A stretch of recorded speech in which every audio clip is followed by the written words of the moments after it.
All right, how's it going, everyone? This is Brian, and welcome back to the Tech Stack Playbook, your guide to apps, software, and tech, but in a fun way, I promise. And in this video, we're going to be talking about the best ways to stand out in the tech job market. And I wanted to make this video after I had some receipts of working in tech for a bit. I didn't want to just make one of those, clickbaity videos that, it's like, how to get a job in tech in 30 days or something like that. that's not something that I endorse or things that I want to support. I feel like there's just so many of these videos, blog posts, ClickFunnels, whatever, and it's like how to get a job, how to break into tech, how to get a FANG job or MANG job, in 60 days and 30 days. And they just have all this super over sensationalized videos and content of how to do X in a weekend, how to build blah blah blah in 3 weeks, and da da da da da. And it's just like it's you can't overgeneralize on these things, right? Everyone's journey is unique, everyone's skill sets are unique. To overgeneralize and say that, by doing X, Y, and Z only, you'll be able to do that, just super not true. And really, like, my journey into tech was, a couple of years. It took me 2 years to really get from my first hackathon, where I did not know anything, to getting, a job in tech. And that was, a huge, eye-opening experience for me, because I tested a lot of things that worked, that didn't work. I thought, honestly, that, like, having, like, if you're at a startup, like having like co-founder or being like a CTO, I thought that those things mattered a lot, and it actually doesn't. And what I found that does work is having demonstratable projects that you can talk about, that you can show. That becomes really important, because when you have a project that you built, even if you built it completely by yourself and it works, it doesn't have to be like Facebook level, it doesn't have to be LinkedIn level or, Twitter or X level or Instagram level, but have it do something. If you're able to show that you built, like a full stack application that has, a user interface that's interactive, it has a back end, it has, an authentication system, it has object storage, it's deployed, through some sort of CI/CD pipeline. If you're able to build an application with those components, you can build almost any type of technology. And let's say that you really like machine learning, for example, right?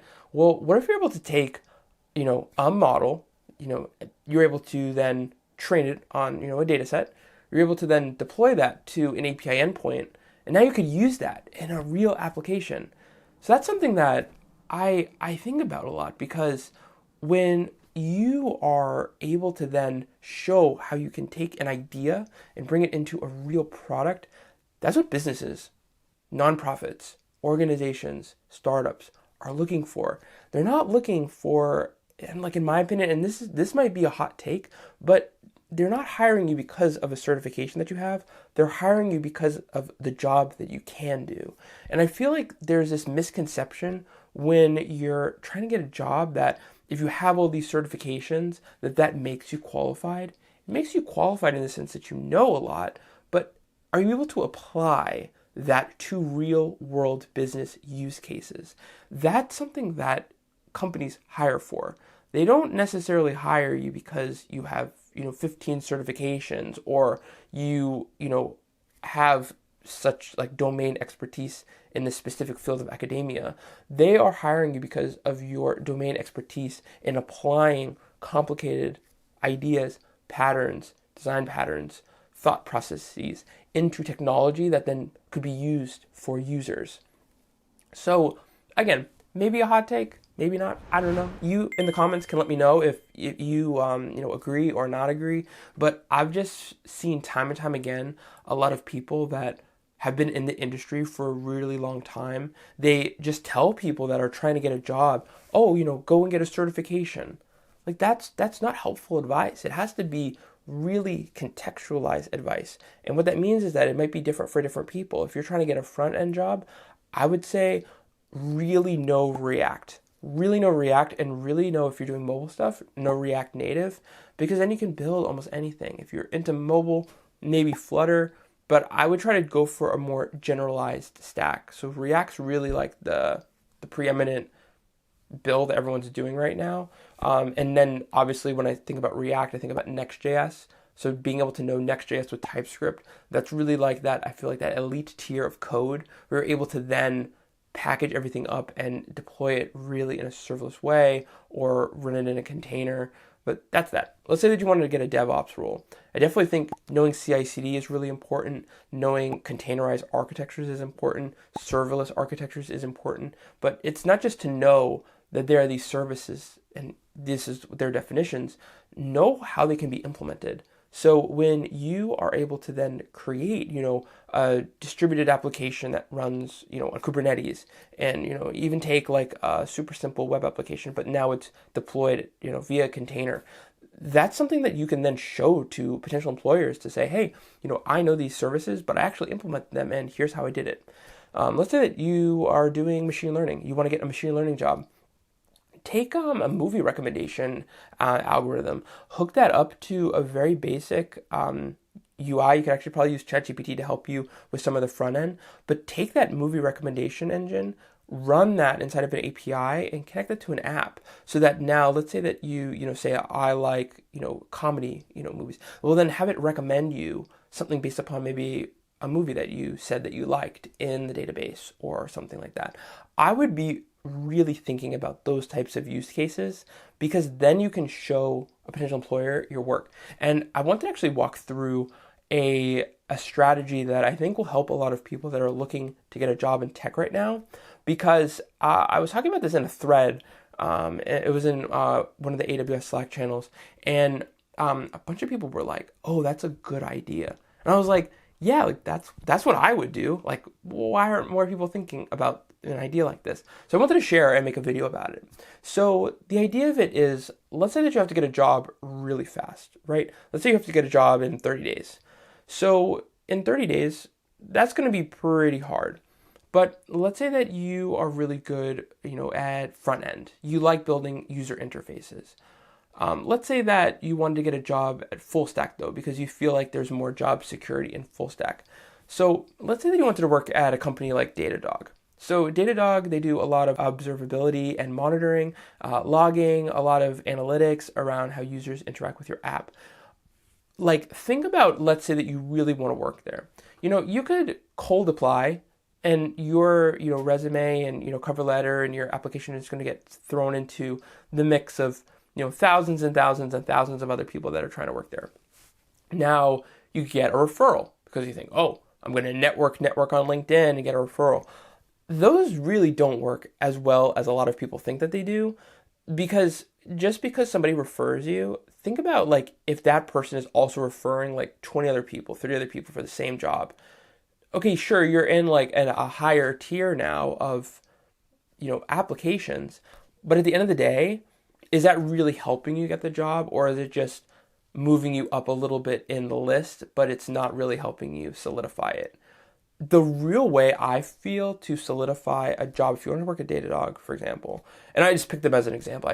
They're not sponsoring this video, or they're not affiliated with Datadog in any way. Just I was thinking about them as a good example because they have a lot of job offers. So think about like if there was like a DevOps role or you work with customer success or something like that, and you wanted to prove that you know how Datadog works, you can implement that. So let's say you're front end, but you want to do more full stack stuff.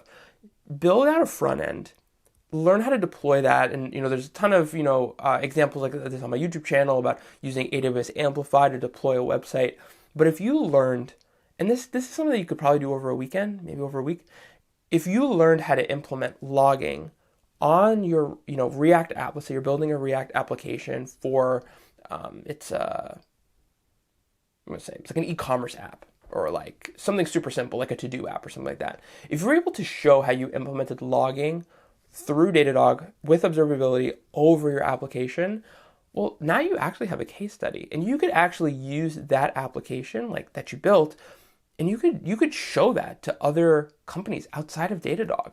Like Sentry is another one for logging. I'm trying to think like what are the other ones, like Yeah, there's a bunch. I mean, like even if you wanted to work within like more of like the AWS ecosystem, like Kinesis is also something that you could, fire up analytics for, Pinpoint. Those are also services. So let's say that you were working on an application, you wanted to apply to work at an AWS partner. Well, now that you know how Datadog works, Datadog is an AWS partner. But if you also were interested in how, Kinesis, data streams worked, if you're interested in how Pinpoint works, an AWS partner might be really interested in how you did that. Or a company that wants to build on AWS or is already building on AWS, you now have an application that shows how you did observability and logging. So how you take that is that you start, making a blog post, making a YouTube video, kind of like this. You maybe start, commenting on maybe the social media of the company you want to work at, and you show them that you built this React application that implemented Datadog, and here's what you learned. You could make another post, and that could be, here's what it looks like a week out. You could really only be the only user, but you could, test going in an incognito browser. Maybe you could go on a VPN and test what it looks like when you go on a different IP address. Thinking about how to, best utilize your skills, apply what a job might be looking to hire for, and then show that you can already do it. I think the best way to get a job is to already have that job in your mind and then start doing the work of what that job would entail. So, don't wait to have a position that tells you that you do observability and monitoring and logging. Show that you can do it now, because you never know. Like, let's say that the Datadog application doesn't work out. There's so many other companies that need to know how to build and deploy applications, to implement observability and monitoring and logging, and you have those skills now. So that's where I feel like being able to show and not just tell is going to be so important in this job market, but really in any job market. And that was, I think, when I was trying to get into tech in the very beginning, I think the biggest stumbling block for me was that I didn't have those types of projects to go to. But again, you don't need a company to enable that success for you. You can do it right now. And really for no money at all. I mean, AWS Amplify is, for all intents and purposes, free. The React front end is free. There's so many YouTube examples of how to build software online. You could go through some tutorials. But I think that process of learning those skills that you need in the workforce would pay dividends down the road, because now you know how to do it. Now you know how to implement something that a really big company is hiring for. Now, let's say that you were trying to get, let's say you're trying to get a machine learning job. So you want to get, a job at Hugging Face, for example, because, they're like one of the leaders of, deep learning containers, distributed LLMs, like everything, data sets. You wanted to work at Hugging Face. Okay. So you're going to need to know how to do some cool stuff with Hugging Face. So take that month to really understand how Hugging Face works. Look at the different model architectures. Look at Hugging Face spaces. Look at data sets. Look at how you could, really like take and train your own model and then deploy it through Hugging Face. Maybe you might want to integrate Hugging Face with AWS SageMaker or Google Colab. And now you're able to now show how you can take Hugging Face content, binaries, data, and then move that into a completely different platform for a real application. That, if you start, posting about that in Discord, online, on YouTube, you tag Hugging Face on LinkedIn or on Twitter, X, you show that you are championing these technologies, people are going to notice. So you want to really think about the value that you create. And I remember when I was building, like literally the very early beginnings of Tech Stack Playbook, I remember that I saw this video, and it was by Billy Jean. Billy Jean is marketing, but now he's like Billy Jean is AI. He's like doing a lot of stuff. But I remember like watching this video, and he was giving this sort of webinar and this was like it was like a free webinar, to like sell like a product. So I ended up getting the product, but I still remember the webinar. He talked about how Elon Musk has that phrase where you get paid in proportion to the problems that you solve. Obviously, we shouldn't be using money to evaluate merit or value or those types of things. But if you think about pain that a company is trying to solve or that they have, they're going to hire really quickly to solve that problem. So if let's say that a company lost like their DevOps team, or they lost their AI team, or they lost a front end team, or they lost some sort of key players to their ecosystem. Well, now they're going to need to really hire quickly because those were very important jobs. So they might pay more money to get people onboarded onto their company really quickly because they need them. So when you think about when you get paid in proportion to the problems that you solve, think about the job applications. Like go on LinkedIn. There's tons of different ways that you can evaluate what a company is hiring for, but think about why they're hiring for those specific responsibilities. Like when like you see those like minimum qualifications, like nice to have, great if have, like those types of things. Like, obviously, like sometimes there's ones that like if you don't have a PhD, it'd be hard to get that in a month. But there's skills that you could learn, not necessarily like you might need some skills, like it might take a couple of years.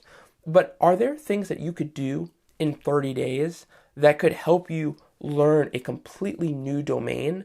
You become sort of like you learn the 20% that gets you the 80% of the output. That's like the 20-80 rule, the 80-20 rule. I learned about that from one of my mentors. But going back to what Billie Jean was talking about was when you understand why a market prioritizes certain skills over others, that will help you double down on why those are so important. So if you think about social media, for example, no one is paying anybody to be a MySpace consultant.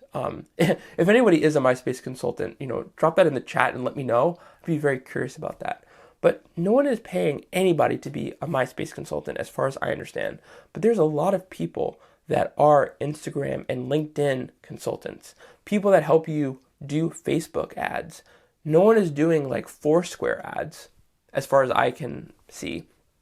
But 100% Instagram ads is something that people would want to hire for. You need to think about that when you are thinking about trying to get a job in tech, or you're trying to get a promotion in tech, or you're trying to maybe pivot and go to something else in tech. You really have to think about, what are the skills that I have right now, and what are the skills that I need to get to that next level? And you might not be able to do that in 30 days, but you might be surprised at what you might be able to do if you picked up an O'Reilly book or a Pact book and you started just going through, different workshops, different chapters. I've seen a lot of, content on Free Code Camp, appacademy.io. If you started like streaming, you started like going live on LinkedIn or YouTube or Instagram live, and you sort of showed that you're learning these things, that you're building with these things, you never know who might see that. And especially if you tag the companies, people follow content creators, because also at a company, they might learn from your content. If you can teach somebody at the company something new that they hadn't seen before, that's how you know you can provide value. That's how you know you'd be really good for that job. So that's something that I was sharing in the chat. I thought, look up the company description, see what they're hiring for, and then see if you could build an MVP, a project that could almost simulate like you are in this role. How would you perform as an employee at this company working on a project? So you sort of reverse engineer your employment, where you're not employed by the company, but you are building with their technology. Obviously, you have to be really cognizant of free tier versus paid, and make sure you're not signing up for something with a credit card and then it starts billing you money as you start using it. You don't want to get any of those mistakes.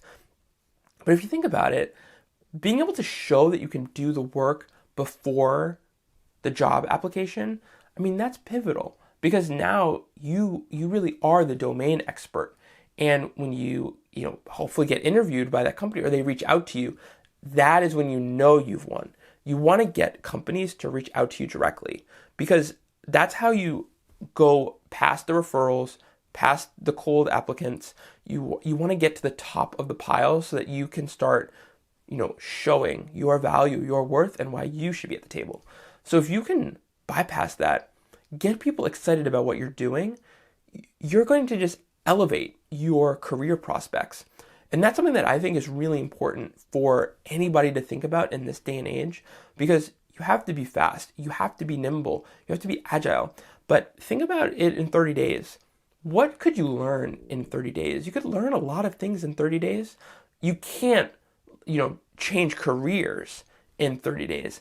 But take the stuff that you already know, add a little bit. Think about that 80-20 rule. What's the 20% of the skills I need to get 80% of the work output?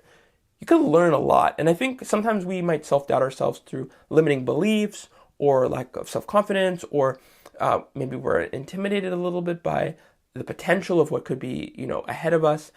We shouldn't be thinking like that. We have to be, really aware of why we're applying for something, why a company is hiring for certain skills, where in the job market would I be sitting. Again, you also might want to think about this job that I'm applying for. Could it be replaced? Is it replaceable? Is it very, very important to the company? Do they prioritize this important as other roles or other responsibilities? These are things to think about. But I think the best thing that you can do is to show that you're using enterprise tech. Because also, again, bring back to Datadog, a lot of other companies use Datadog. We can also use AWS as a great example. If you can show that you could use SageMaker, well, there's a lot of companies that do machine learning and they use SageMaker. They use Hugging Face. If you could show how you could connect SageMaker to API Gateway, to an AWS Lambda function, maybe you start building an application, you use, Amazon Cognito for authentication, you use, DynamoDB for a database, Amazon S3 for some storage, and you deploy through, Amplify hosting, or, you're using, CloudFront, CDN and deploying it like that. Plenty of different options. And I think you could even deploy it super hardcore with, the Amazon EKS service. That's the Elastic Kubernetes service. If you really want to go hardcore container, you could deploy it like that. Think about those skills. If you could show in a YouTube video, in a blog post, in anything, to show that you actually can build these types of systems and you don't need a team, you don't really need to work among other people, you really then become the it developer. That's where you want to get to. So I feel and I hope that this video is helpful to help, sort of capitalize on this thread that, I was, writing about, and hope that this helps you, because getting a job in tech is really hard. And I think what took the longest time for me was that, again, I didn't have those demonstratable skills. I knew tech things, but I wasn't able to show that I had implemented it until I was implementing it, in these side projects. And that's when I started showing my worth online, and then that's how I started getting, job offers. But you want to think about, how do I get companies to be DMing me? I don't want to be necessarily DMing, thousands and thousands of companies. I want to be able to have companies engage with me knowing who I am, because then that means that they can see the value that I could bring to their business and to their products.